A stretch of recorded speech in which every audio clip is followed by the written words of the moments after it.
Bon, alors vous me demandez, vous me demandez ce qu'il en est de Neymar et du Real. Mon sentiment le plus profond est qu'il y a de grandes chances que ça se fasse, quoi.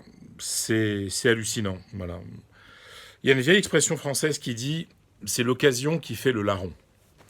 En gros, c'est la situation de Neymar qui d'un coup fait que un transfert a priori hyper compliqué est presque offert sur un plateau au Real Madrid.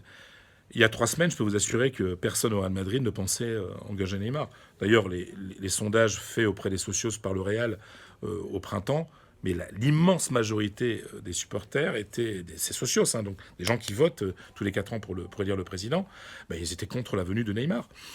Voilà, ils rêvaient d'Mbappé. Et le Real continue de rêver d'Mbappé, c'est clair. Bon, c'est pas possible cet été, justement à cause du départ de Neymar qui semble plus qu'engagé. Aujourd'hui, seuls 2 clubs peuvent faire venir Neymar. Si, comme tout semble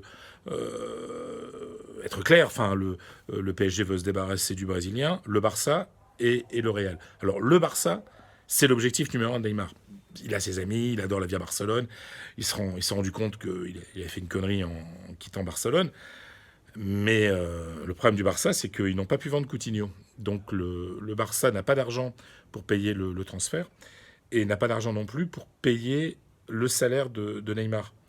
Parce que, vous savez, il y a la limite du fair play financier de 70% de masse salariale par rapport au budget global. On ne peut pas dépasser 70%. Et le Barça est déjà limite avec Messi, avec Griezmann qui vient d'arriver. Donc c'est très très compliqué financièrement pour le Barça de faire l'opération, même si Neymar, lui, veut retourner en Catalogne. Alors que du côté du Real, en plus il y a de très bonnes relations entre le président Pérez et Nasser El Khelaifi. Voilà, et on sait très bien que Nasser El Khelaifi déteste le Barça, que le Barça déteste le PSG. Donc pour l'orgueil en plus du Paris Saint-Germain, ce serait beaucoup mieux de faire un mauvais coup au Barça et de le filer au Real. Surtout, le Real a beaucoup d'atouts. Le Real a des liquidités. Le Real peut mettre 100 millions sur la table tout de suite. Et en plus, il y a Bale, il y a James et Keylor Navas. Alors, si ça tenait qu'à Zidane, Keylor Navas resterait au Real.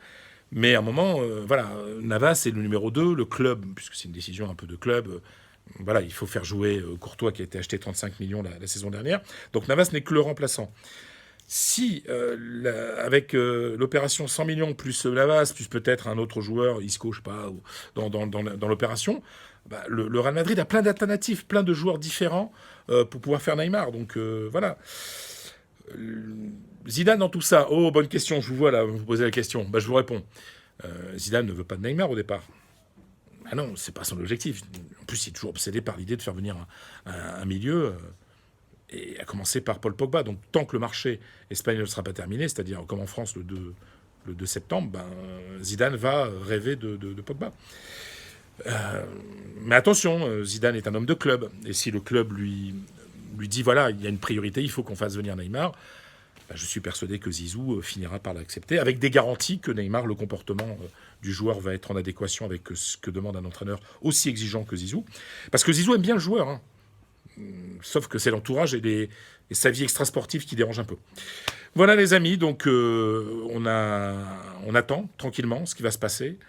Bon, il y a encore 15 jours, où il y aura sûrement beaucoup de soubresauts, mais à l'heure où je vous parle, en ce dimanche, le sentiment ici à Madrid, c'est qu'il y a quand même de grandes chances que Neymar atterrisse dans la capitale espagnole. À bientôt.